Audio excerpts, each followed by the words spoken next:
Finally কাপোৰযোৰ হৈ গ'ল। হেল্ল' ফ্ৰেণ্ডছ, জ্যোতিকা মিক্সাৰটিৰ মই জ্যোতিকাই আপোনালোক সকলোকে স্বাগতম জনাইছোঁ। আশা কৰিছোঁ আপোনালোক ভালে আছে। ফ্ৰেণ্ডছ, আপোনালোকক কৈছিলোঁ কাপোৰ এযোৰ কৰি আছোঁ। মেখেলাখন অলৰেডি দেখুৱাইছিলে আৰু কৈছিলোঁ যেতিয়া সম্পূৰ্ণ হ'ব তেতিয়া ফাইনেল লুকটো আপোনালোকক দেখুৱাম। ফ্ৰেণ্ডছ, আজি কাপোৰযোৰ সম্পূৰ্ণ হ'ল আৰু পিন্ধি দেখুৱাম বুলি কৈছিলোঁ, নিশ্চয় কৰিছোঁ।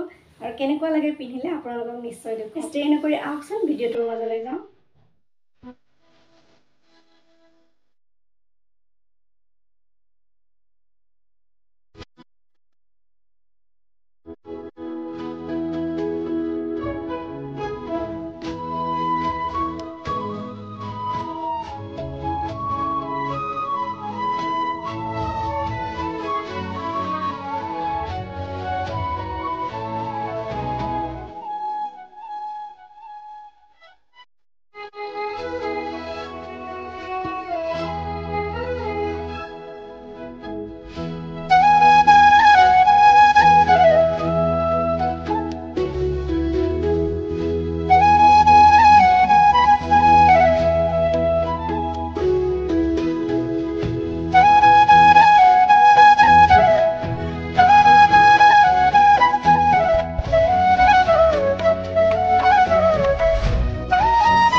ফ্ৰেণ্ডছ, কাপোৰযোৰ পিন্ধি দেখুৱাম বুলি কৈছিলোঁ, সেয়ে আপোনালোকক পিন্ধিও দেখুৱালোঁ আৰু কেনে হৈছে কমেণ্ট এটা কৰি ক'বলৈ নাপাহৰিব। মেখেলাখনৰ ভিডিঅ'টো যদি নাই চোৱা প্লিজ পাৰ্ট 1টো চাব আপোনালোকে। সেই একেটা ফুলে মই চাদৰখনত কমপ্লিট কৰিছিলোঁ আৰু চাদৰখনত প্ৰায় 18 পাহমান ফুল মই ইয়াতে অংকন কৰি লৈছিলোঁ আৰু একেটা ডিজাইনতে একেধৰণেৰে মই আঁকি লৈছিলোঁ আৰু ইয়াতে হৈ যোৱাৰ পিছত দহিবটি দিয়া হৈছিল। আৰু এয়া চাওকচোন কাপোৰযোৰ কমপ্লিট হ'ল আৰু শ্বেয়াৰ কৰিম বুলি কৈছিলোঁ কাৰণে শ্বেয়াৰ কৰিলোঁ। তথাপি এই ভিডিঅ'টোত অকণমান দেখুৱাই দিওঁ মই কি ধৰণে কৰিছোঁ। ব্লাউজতো এনেকৈ 2 পাহ ফুলে দিছিলোঁ আৰু একেটা প্ৰচেছতে কৰিছোঁ, চিম্পল পদ্ধতি। আৰু এখন মই পাকাত পাৰি লৈছিলোঁ, এখন ডাঠ কাপোৰ পাৰি পেলাই। তাৰপিছত মই মিহি ব্ৰাছ আৰু এক্ৰিলিকৰ কালাৰ দি পেলাই কালাৰ কৰিছিলোঁ আৰু এনেকৈ প্ৰায় গোটেই কাপোৰযোৰত 36 মান ফুল চাগে লাগি হৈছে এপাহ এপাহকৈ, 36 পাহমান ফুল চাগে লাগিলে কৰা আৰু এনেকৈ কাপোৰযোৰ কমপ্লিট কৰিছিলোঁ। ফ্ৰেণ্ডছ, আপোনালোকে ভিডিঅ'টো চাই থাককচোন।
ফ্ৰেণ্ডছ এইদৰে কাপোৰযোৰ কৰি শেষ কৰিলোঁ আৰু আপোনালোকৰ লগত শ্বেয়াৰ কৰিম বুলি কোৱাৰ কাৰণে শ্বেয়াৰ কৰিলোঁ আৰু যেতিয়া মোৰ কাপোৰযোৰ কৰি কমপ্লিট হৈছিল তাৰপিছত মই ওলোটাকৈ লৈ পেলাই অকণমান ইস্ত্ৰি কৰি দিছিলোঁ আপোনালোকক কৈছে যেতিয়া কাপোৰযোৰ কৰি হ'ব 24 ঘণ্টাৰ পিছত আপোনালোকে ওলোটাকৈ লৈ ইস্ত্ৰি কৰি দিব তেতিয়া ৰং যোৱাৰ সম্ভাৱনা কম থাকে আৰু কাপোৰযোৰ এয়া কমপ্লিট হৈ গ'ল আপোনালোকক দেখুৱালোঁ আপোনালোকে কমেণ্ট কৰি ক'বলৈ নাপাহৰিব ফ্ৰেণ্ডছ আজিলৈ আহিছোঁ পুনৰ নতুন কাম লৈ আকৌ অহাৰ প্ৰতিশ্ৰুতিৰে মই জ্যোতিকা সকলোৰে পৰা বিদায় লৈছোঁ নমস্কাৰ সকলো সুস্থ থাকক ভালে থাকক তাৰে কামনা কৰিছোঁ